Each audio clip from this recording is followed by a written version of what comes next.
क्या आपको पता है कि गूंगा जन्म से गूंगा नहीं पैदा होता है? दरअसल जो गूंगा होता है ना, पहले बहरा पैदा होता है। जब वो सुन नहीं पाता है, इसलिए बोल नहीं पाता है। तो याद करिए कि अब ये बोतल है, इसको कैसे हमने बोलना सीखा है? क्योंकि हमने सुना कि ये बोतल है। तो बोलने से पहले ना सुनना बहुत ज़रूरी है। एक हमारे जानने वाले थे, जब उनकी बिटिया पैदा हुई तो वो बोल नहीं पाती थी, बहुत परेशान थे उसके लिए। वो कई डॉक्टर के पास दिखाने के लिए ले गए। एट लास्ट में वो कई जगह से रेफ़र होकर के एम्स दिल्ली में दिखाए। वहाँ पर डॉक्टर ने इनसे कहा कि आप बच्ची थी वो, बच्ची को सुनने वाली मशीन लगा दीजिए। तो डॉक्टर साहब से इन्होंने कहा कि अरे ऐसा कैसे हो सकता है, इतनी छोटी बच्ची, साल भर भी उम्र नहीं है, हम सुनने वाली मशीन लगा दें? उन्होंने कहा क्या आप चाहते हैं कि आपकी बच्ची बोले? कहा हाँ मैं चाहता हूँ। कहा सुना, मशीन लगवा दीजिए। तो मशीन लगवा दिए तो वो बड़े होने के बाद भी बहुत छोटे छोटे शब्द बोल पाती थी, ठीक से बोल नहीं पाती थी, लेकिन सुन लेती थी बातों को।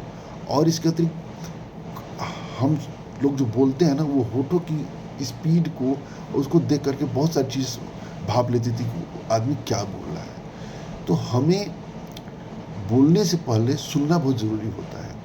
हमें 2 कान इसलिए मिले हैं, 1 मुँह इसलिए मिले हैं कि ज़्यादा सुने और कम बोलें। लेकिन होता क्या है कि हम सुनना नहीं, दूसरों को सुनाना पसंद करते हैं, जिसकी वजह से समस्याएँ पैदा होती हैं। किसी भी आप अच्छे वक्ता को देख लीजिए, कोई भी अच्छा बोलने वाले को देख लीजिए, किसी भी अच्छा लेखक को देख लीजिए, वो अच्छा बोल पाता है या अच्छा लिख पाता है, उसके पीछे कारण होता है कि जितना वो बोलता है ना, जितना वो लिखता है, उससे कहीं अधिक सामग्री अपने दिमाग में वो होल्ड किए रहता है। वो लगातार इनटेक कर रहा होता है, लगातार पढ़ रहा होता है।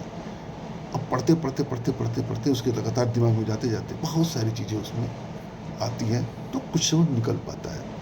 तो पढ़ते रहिए, सुनते रहिए, और ये पढ़ना और सुनना जो है ना, हमारे व्यक्तित्व में बहुत निखार लेकर के आता है। कहते हैं कि जो पढ़ना बंद कर देता है, वो बढ़ना बंद कर देता है। एकेडमिक शिक्षा के बाद लोग पढ़ना बंद कर देते हैं। नहीं मित्रों, पढ़ते रहना है। पढ़ते रहेंगे तो प्रगति होती रहेगी, ग्रोथ होती रहेगी। और पढ़ने में क्या पढ़ना है? जो व्यक्तित्व विकास की किताबें हैं वो पढ़नी है, जिम रॉन जैसी किताबों को पढ़ना है, फाइनेंस की किताबें पढ़ना है जो हमें फाइनेंस की समझ को बढ़ाए, और बहुत सारी चीज़ें हैं। संबंधों को कैसे बेहतर बनाए उसको पढ़ना है। तो जब पढ़ेंगे तो दुनिया बहुत बेहतर होगी। जय हिंद, जय भारत।